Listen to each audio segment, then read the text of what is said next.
Hello, my name is Konstantinos Daskalakis. Everybody knows me as Kostas. I am assistant professor in the Department of Mechanical and Materials Engineering here at the University of Turku. Since October 2020, I've been leading the Luminous Materials and Devices group, and our group's research is focusing on engineering novel light-emitting devices by controlling the light-matter interactions in these devices. Today, in this video, I would like to show you what I mean by light-emitting devices and then describe the different lighting technologies during the time. Then I would like to explain you how we actually generate or create light out of these light-emitting devices, which we use a semiconductor material and we generate light by electroluminescence. And then I will show you how in my group we use photonics for controlling the light-matter interactions and improving some properties of these devices or changing the physical properties of our materials. The most well-known light-emitting device is the light-emitting diode or LED. And there are many applications of this device. You have seen it probably in these laser diodes that you use for laser pointers. Most of the flat panel screens you use in your computers and screens consist some form of LED or light-emitting device. But their application is quite broad, so we are using these light-emitting devices for optical telecommunications. Even optical computing nowadays is becoming quite popular. We are using them for data transmission, and a good example here is the remote control of your TV. When you are pressing a button, then you are actually sending data to your TV and you control to change the channel, for instance. Even for storing information, we can use these devices. And again, a very good example is the CD writers, where you have some form of laser diode transferring the information from the computer to the data storage unit, which is some CD, and imprinting it there. And big application we find in optical imaging and displays, of course. As I said, most of the screens, in one way or another, they use light-emitting devices. But the biggest application we see of the light-emitting devices is for lighting. So making light bulbs so we can see in light, in darkness. So let's go and see the different lighting technologies over the years and how this has evolved. So after the second industrial revolution in the 19th century, we will have electricity almost in every home, and this will drive the invention of the incandescent bulb, which is basically the first device that converts electricity into light. And this first light-emitting or illuminating device, the lifespan will be quite small, meaning that it will not last for a really long time, and also it will not be very efficient at emitting light or creating light. But of course, its fabrication was extremely easy, and there is quite sustainable way to fabricate these devices. So essentially, the materials in these incandescent lamps are not really harmful for the environment. Then, of course, energy needs required us to move to more efficient ways for creating light artificially. So then we have the invention of the fluorescent lamp, where we see this in 20th century. This lamp will be way more reliable, or it will last many more hours compared to the incandescent lamp. And it will be, of course, almost 5 times more efficient. However, the biggest problem with this technology for creating light is the fabrication. These devices are very complicated to fabricate, and they actually use toxic materials like mercury. So it's not very good, of course, to get rid of them afterwards. So the waste management will become an issue.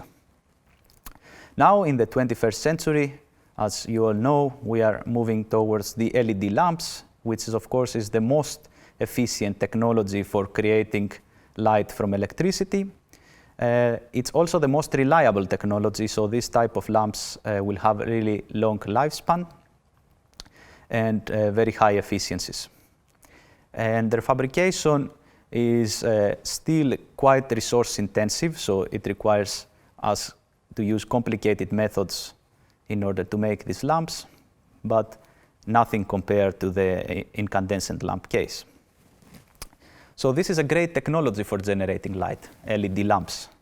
And at this point, I will have to say that generating artificial illumination, so basically not using the sun, is an inherently non-sustainable human need, meaning that we will always need to give some energy, to consume some energy and use materials in order to create light artificially. And global lighting market currently consumes 20% of the general electricity generated. So we are actually using quite a lot of electricity for having light in our streets and our homes. And this results also in CO2 emissions. There are around 400 million tons of CO2 emissions annually, which is a large number, but still it's quite small compared to other emissions that we have. But still, this is something that we should fix. And without the breakthrough invention of the blue gallium nitride LED, which most of the commercial LED lamps are based on, this situation will have been way worse. So we will have been using way more electricity and we will be emitting way more CO2.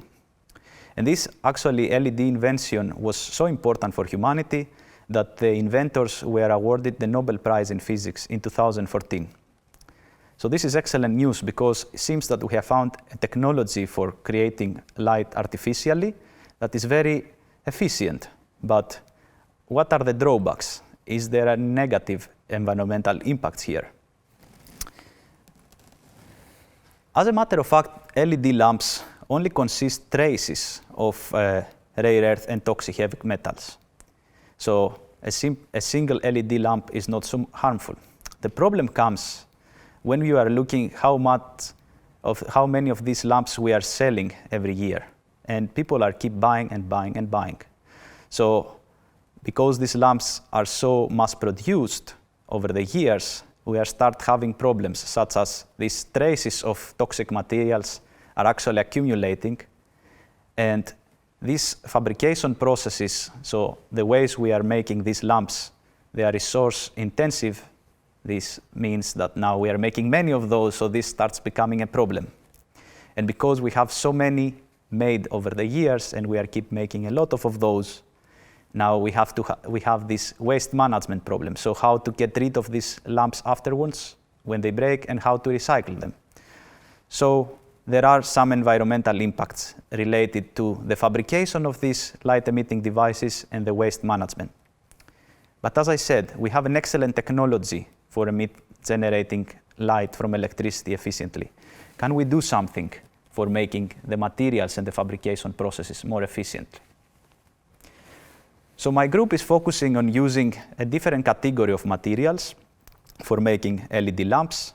There are some organic molecules and blends.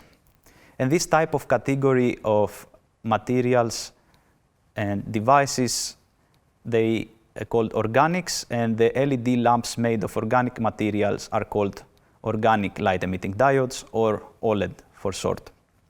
This is a very active research field where my group is working, but many other groups globally are working. And why is this? Because these organic materials are extremely easy to fabricate in the lab with quite sustainable methods.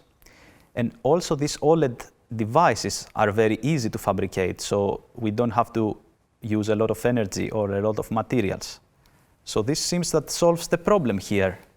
We have the LED technology, which is very efficient, and it seems that we have found the materials that can solve all the problems that can cause negative environmental impacts. This is not the whole truth, seems here, because these organic blends still have some problems, which are of course quite exciting for research. And these organic light-emitting lamps, or OLEDs, the main problem is that they are not as efficient as the standard LED lamps, but also they have another problem, which is the reliability. So they are not very stable and they have quite short lifespan. And this is what we are working on in our group. We are trying to find ways to improve OLEDs. And one approach for us is to first understand all the processes or physical processes that occur in these OLED lamps. And by understanding, we can start solving the problems one by one. In this case, we need to understand how we generate light in OLED lamps, which essentially the important thing here is to understand how this category of material, which is called semiconductor, can be used and generate light. So let's go and see a simple example. We are using semiconductors, and semiconductors have the property that they have two energy bands. As you can see in the figure here, we have the valence band and the conduction band, and these two energy bands are separated by energy band gap. And also the important thing here is that always the conduction band is at higher energy compared to the valence band. So now how can we generate light or photons from electricity? In a way, or in some way, we can simply try to put a charge in our semiconductor and move this charge to the conduction band, which you can see here as the green dot. This charge, after a few processes, it will end up relaxing from the conduction band to the valence band. And this relaxation process hopefully will result in the emission of a photon. And now we have to understand here that photon means light. The more photons we emit, the brighter the light will be out of the device. In any case, this process of putting an electric charge in a semiconductor and this electric charge becomes photon or light is called electroluminescence. Unfortunately, it's not so easy to put these charges in the semiconductors. And as you can see here in this figure, usually we have to put our semiconductor, or otherwise we call it emitting layer, in between many other several layers that will actually help the transfer of the charges, the positive and the negative charges, in order to achieve this relaxation and emission of photon as I described below. So therefore, creating electroluminescence or creating light in semiconductors from electricity is a complicated process. The situation becomes even more complicated when we are using OLEDs, or these organic blends, also called organic semiconductors in our case. As you can see in this picture, there are many processes involved other than the ones I described in the beginning. And unfortunately, organic semiconductors have some problems delivering the electrons, the charges, into becoming photons, because there are many non-radiative processes, meaning that you are losing your charges along the way when they are trying to become a photon. The important thing here is that essentially it is in OLEDs, generating electroluminescence is even more complex process compared to standard LED lamps. And there are many ways to solve these problems. We are working with photonics, so we are trying to use special optical architectures in these devices and control the interactions between the light and matter, which in our case is a semiconductor, and change the physical properties of semiconductor, trying to improve them. In our group, we are focusing on these optical microcavities, which is, as I said, a photonic architecture. It's a photonic device. And how this thing works, as you can see in this picture, we have our semiconductor material or layer, and we sandwich it between two mirrors. So now, when our semiconductor will emit a photon or will emit light eventually, because it's trapped in between mirrors, the photon will be bouncing back and forth inside the mirrors, and this will trap the photon there.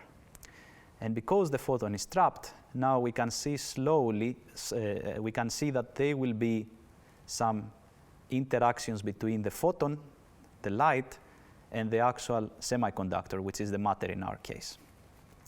So with these photonic devices, these optical microcavities, we can accelerate processes that result in emission of light with some specific color.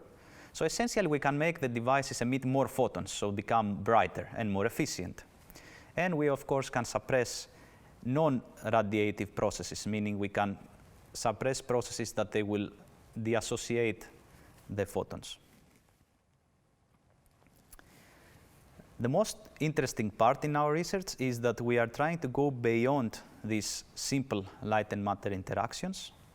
And under the right conditions, we can now make the photon interact with the semiconductor in a way that they become almost indistinguishable one of each other.